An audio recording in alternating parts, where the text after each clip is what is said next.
आज मेरी शादी थी, लेकिन अगले 10 मिनट में मेरी पूरी दुनिया राख बनने वाली थी। मैं लाल जोड़े में मंडप के पीछे बैठी थी कि अचानक बाहर इतनी जोर जोर से चीखने की आवाज़ें आने लगी कि मेरे हाथ कांपने लगे। मैंने घूंघट थोड़ा सा हटाकर देखा तो पापा ज़मीन पर बैठे अपना सिर पकड़कर रो रहे थे और माँ बार बार किसी को फ़ोन मिला रही थी। तभी मेरी छोटी बहन भागती हुई मेरे पास आई। उसका चेहरा सफ़ेद पड़ चुका था। वह हाँफते हुए बोली, दीदी, बारात नहीं आएगी, दूल्हे ने शादी से इनकार कर दिया। मेरे कानों में जैसे किसी ने पिघला हुआ शीशा उड़ेल दिया हो। पता चला है कि जिस लड़के से मेरी शादी होने वाली थी वह अपनी कॉलेज वाली गर्लफ्रेंड के साथ कोर्ट मैरिज करके भाग चुका था। उसने अपने पिता को सिर्फ एक मैसेज भेजा था, मैं अपनी पसंद से शादी कर चुका हूँ, मुझे मत ढूंढना। पूरा विवाह स्थल तमाशा बन चुका था। रिश्तेदार फुसफुसा रहे थे, कोई मुझे मनहूस कह रहा था, कोई पापा की परवरिश पे सवाल उठा रहा था। तभी मेरे बड़े जीजाजी ने सबके सामने ऐसी बात कह दी जिसने मेरे पापा की कमर ही तोड़ दी। उन्होंने ऊंची आवाज़ में कहा, अब कौन करेगा इससे शादी? जिसकी बारात लौट जाए उसे समाज कभी स्वीकार नहीं करता। मैं अंदर ही अंदर मर रही थी। तभी भीड़ के पीछे से एक आवाज़ आई, अगर इस लड़की को मंजूर हो तो मैं इससे शादी करने को तैयार हूँ। सबकी नज़रें उस आदमी पर टिक गई। उसकी उम्र करीब 32 साल होगी। गेहुआ रंग, साधारण चेहरा, मजबूत शरीर और बिल्कुल सादा पहनावा। वह किसी बड़े घर का नहीं लग रहा था। पापा बिना कुछ पूछे उसके पैरों में बैठ गए। वह तुरंत घबरा गया और उन्हें उठाते हुए बोला, अंकल, ऐसा मत कीजिए, मैं कोई एहसान नहीं कर रहा, बस एक बेटी की इज्जत बचाना चाहता हूँ। मैं पत्थर बन चुकी थी। मेरे सपनों का राजकुमार एक पल में गायब हो चुका था और अब मेरी शादी एक ऐसे इंसान से होने वाली थी जिसे मैं जानती तक नहीं थी। मैंने विरोध करना चाहा, लेकिन पापा की भीगी आंखों ने मेरे सारे शब्द छीन लिए। कुछ ही देर बाद उसी मंडप में मेरी शादी उस अजनबी से हो गई। फेरों के समय मैंने उसका चेहरा तक ठीक से नहीं देखा। विदाई के बाद जब मैं बाहर निकली तो सामने कोई लग्जरी कार नहीं, बल्कि एक पुरानी सफ़ेद वैन खड़ी थी जिस पर लिखा था सिटी हेल्थ सर्विस। मैं हैरान रह गई। वह खुद ड्राइविंग सीट पर बैठ गया। रास्ते पर हम दोनों चुप रहे। मेरा दिल बार बार यही कह रहा था कि भगवान ने मेरे साथ इतना बड़ा मजाक क्यों किया। करीब आधे घंटे बाद गाड़ी एक छोटे से मोहल्ले में जाकर रुकी। 2 कमरों का साधारण सा कमरा था। उसने दरवाज़ा खोला और धीमे से बोला, घर छोटा है लेकिन कोशिश करूँगा कि आपको कभी छोटा महसूस ना होने दूँ। मैं अंदर गई। सब कुछ साफ सुथरा था मगर बहुत साधारण। उसने फ्रिज से ठंडा पानी निकालकर कांच के गिलास में दिया और फिर बोला, मेरा नाम आरव है, मैं एम्बुलेंस ड्राइवर हूँ। यह सुनते ही मेरा दिल और बैठ गया। मैंने मन ही मन सोचा, मैंने तो कभी ऐसा जीवन सोचा भी नहीं था। रात को उसने कमरे में मेरे लिए बिस्तर लगाया और खुद बाहर हॉल में सोने चला गया। जाते जाते सिर्फ इतना बोला, जब तक आप मुझे अपना पति नहीं मानती मैं आपकी मर्यादा का सम्मान करूँगा। उस रात मैं बहुत रोई। मुझे लगा मेरी ज़िंदगी खत्म हो चुकी है, लेकिन मुझे क्या पता था असली कहानी तो अब शुरू होने वाली थी। शादी को लगभग 3 हफ्ते हो चुके थे, लेकिन मेरे और आरव के बीच सिर्फ एक छत का रिश्ता था, दिलों का नहीं। वह रोज़ सुबह जल्दी एम्बुलेंस लेकर निकल जाता और देर रात घर लौटता। आते ही सबसे पहले यही पूछता, खाना खा लिया आपने? अगर मैं हाँ कह देती तो चुपचाप अपने लिए खाना गर्म करता और खाता और बाहर वाले कमरे में सो जाता। उसने कभी मुझ पर पति होने का अधिकार नहीं जताया, लेकिन मैं भी उसे अपना पति मानने को तैयार नहीं थी। मुझे लगता था कि मेरी ज़िंदगी मजबूरी में किसी ऐसे इंसान के साथ बांध दी गई है जिसे देखकर मेरे सारे सपने टूट गए थे। एक दिन मैं छत पर कपड़े सुखाने गई तो सामने वाले मकान की बालकनी में एक स्मार्ट और बेहद हैंडसम लड़का खड़ा था। उसने मुस्कुराकर मेरी तरफ देखा। मैंने नज़रें फेर ली, लेकिन अगले दिन फिर वही हुआ। धीरे धीरे वह इशारों में बात करने लगा। कुछ दिनों बाद उसने कागज़ पर अपना मोबाइल नंबर लिखकर मेरी तरफ उछाल दिया। पहले तो मैंने उसे फेंक दिया, लेकिन अकेलेपन ने आखिर मुझे कमज़ोर कर ही दिया। उसी रात मैंने उसे मैसेज कर दिया। उसका नाम करण था। वह खुद को बिजनेसमैन बताता था। उसकी बातें इतनी मीठी थी कि धीरे धीरे मैं उससे खुलकर बात करने लगी। वह कहता, तुम जैसी खूबसूरत लड़की उस छोटे से घर में नहीं, किसी महल में रहने लायक है। कभी कहता, अगर मेरी किस्मत में तुम होती तो तुम्हें रानी बनाकर रखता। उसकी बातें सुनकर मेरे मन में आरव के लिए और दूरी बढ़ने लगी। उधर आरव पहले की तरह बिना किसी शिकायत के मेरी हर छोटी बड़ी ज़रूरतों का ध्यान रखता रहा। एक दिन वह मेरे लिए कुछ नए सूट और चप्पल लेकर आया। मुस्कुराकर बोला, अगर पसंद ना आए तो बदल लाऊंगा। मैंने बिना उसकी तरफ देखे सामान एक तरफ रख दिया। उसने बस इतना कहा, ठीक है, जब मन करे तब देख लीजिएगा, और चुपचाप बाहर चला गया। मुझे उसकी सादगी कभी समझ ही नहीं आई। मैं हमेशा उसके चेहरे, उसके काम और उसकी हैसियत को देखकर ही उसे आंकती रही। कुछ दिनों बाद करण ने मुझसे मिलने की जिद की। पहले मैंने साफ मना कर दिया, लेकिन उसने कहा, सिर्फ आधा घंटा एक रेस्टोरेंट में बैठकर कॉफ़ी पिएंगे, फिर मैं खुद तुम्हें वापस छोड़ दूंगा। मैं बहुत देर तक सोचती रही। आखिर मैंने आरव से कहा कि मैं मंदिर जा रही हूँ और घर से निकल गई। रेस्टोरेंट में करण पहले से ही मेरा इंतज़ार कर रहा था। उसने मेरा स्वागत ऐसा किया जैसे मैं उसके लिए बहुत खास हूँ। उसने मेरी पसंद का खाना मंगवाया, मेरी खूब तारीफ की और बार बार यही कहता रहा कि मैं गलत इंसान के साथ अपनी ज़िंदगी बर्बाद कर रही हूँ। उसकी बातें सुनकर मेरे मन में फिर वही पुराने सपने जागने लगे। खाना ख़त्म हुआ तो उसने मुस्कुराकर कहा, चलो तुम्हें अपनी नई कार दिखाता हूँ। मैं उसके साथ रेस्टोरेंट की पार्किंग की तरफ चल दी। पार्किंग के पीछे का हिस्सा काफ़ी सुनसान था। वहाँ पहुँचते ही अचानक दो और लड़के वहाँ आ गए। उन्हें देखकर मेरा दिल घबरा गया। मैंने करण से पूछा, ये कौन है? वह हंसने लगा और बोला, दोस्त है, घबराने की क्या बात है। मैं तुरंत वापस मुड़ने लगी, लेकिन करण ने मेरा हाथ पकड़ लिया।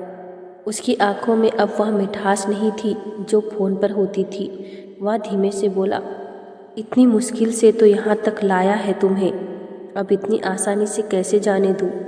मैंने ज़ोर से उसका हाथ झटक दिया। वह गुस्से में बोला, अपने उस एम्बुलेंस वाले पति के पास लौटकर क्या मिलेगा? मेरे साथ रहोगी तो ऐश करोगी। अब मुझे समझ आ चुका था कि मैं बहुत बड़ी गलती कर चुकी हूँ। मैं पूरी ताकत से चिल्लाना शुरू कर दिया। करण के दोनों दोस्त मेरा रास्ता रोककर खड़े हो गए। मेरा डर अब चीखों में बदल चुका था। उसी समय सड़क पर एक एम्बुलेंस गुजर रही थी। उसमें मरीज को अस्पताल छोड़कर लौट रहे आरव ने किसी महिला की चीख सुनी। उसने बिना एक पल गवाए एम्बुलेंस सड़क किनारे रोकी और आवाज़ की दिशा में दौड़ पड़ा। जैसे ही वह पार्किंग के पीछे पहुंचा, उसने देखा कि करण मेरा हाथ पकड़कर जबरदस्ती कर रहा था। आरव की आंखों में खून उतर आया। उसने बिना कुछ कहे करण को इतनी जोर से धक्का दिया कि वह ज़मीन पर जा गिरा। उसके दोनों दोस्त आरव पर टूट पड़े, लेकिन आरव पीछे हटने वालों में नहीं था। तीनों उससे लड़ रहे थे, फिर भी वह सिर्फ मुझे बचाने की कोशिश कर रहा था। कुछ ही मिनटों में वहाँ रेस्टोरेंट का सिक्योरिटी स्टाफ, आसपास के लोग और फिर पुलिस भी पहुँच गई। करण और उसके दोनों दोस्तों को पुलिस अपने साथ ले गई। मैं बुरी तरह काँप रही थी। आरव के माथे से खून बह रहा था। उसकी बाह पर गहरी चोट थी और होठ भी फट गया था।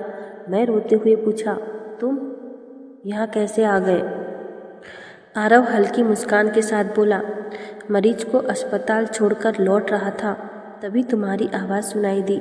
अगर 2 मिनट और देर हो जाती तो शायद मैं खुद को कभी माफ़ नहीं कर पाता।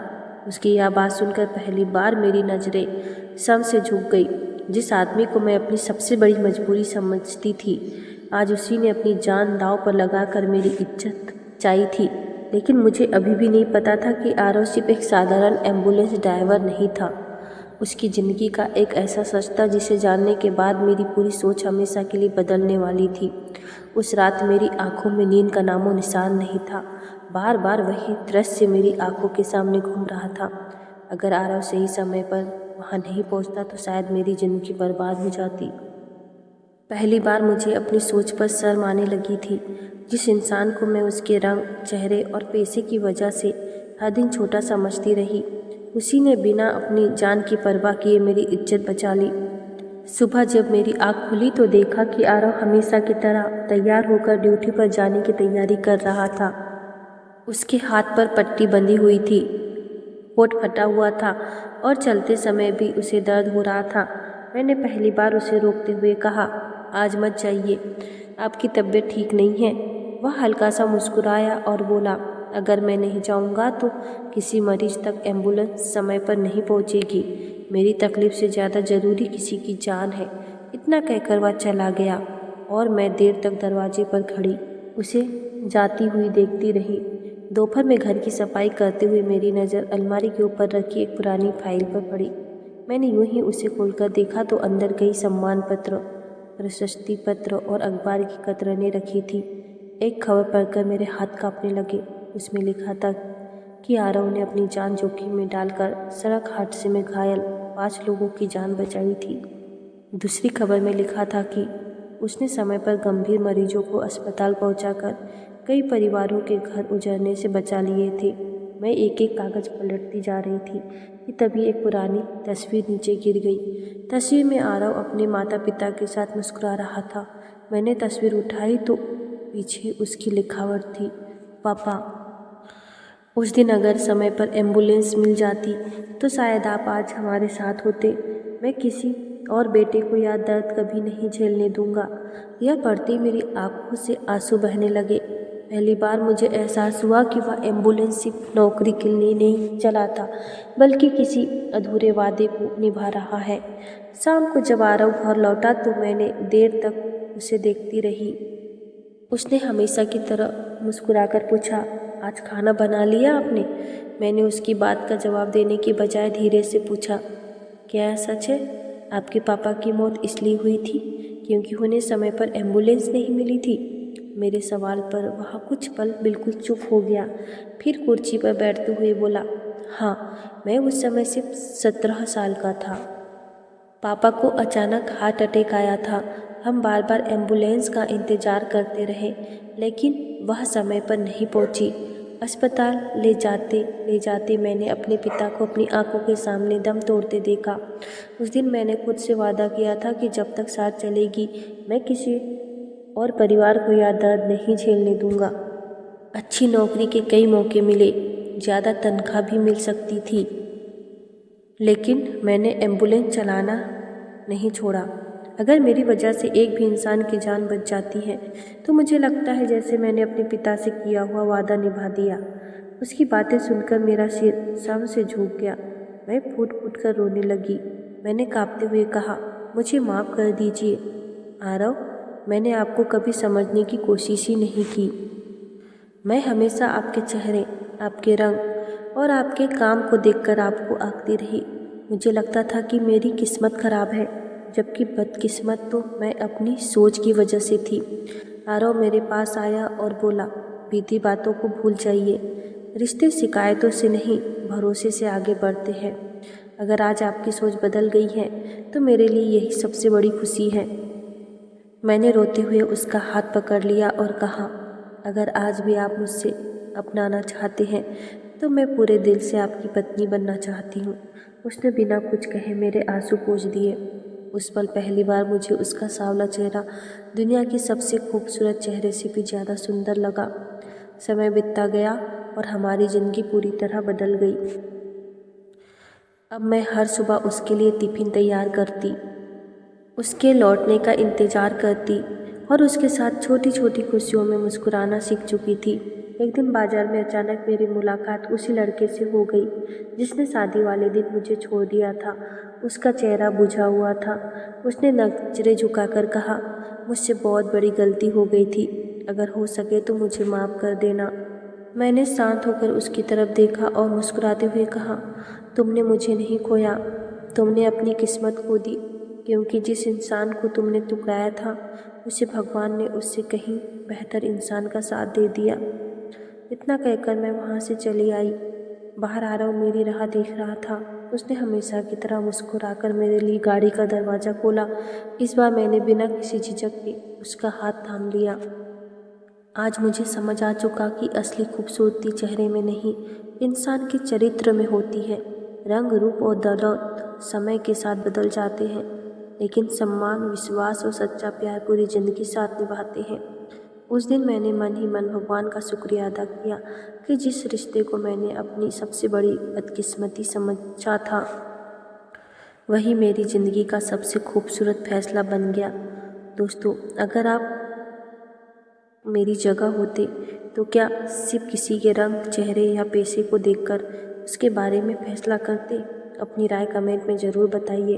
अगर कहानी पसंद आई हो तो इसे लाइक और शेयर करें, और ऐसे ही भावनात्मक पारिवारिक कहानियों के लिए चैनल को ज़रूर सब्सक्राइब करें। मिलते हैं नई कहानी के साथ, तब तक के लिए धन्यवाद। राधे राधे।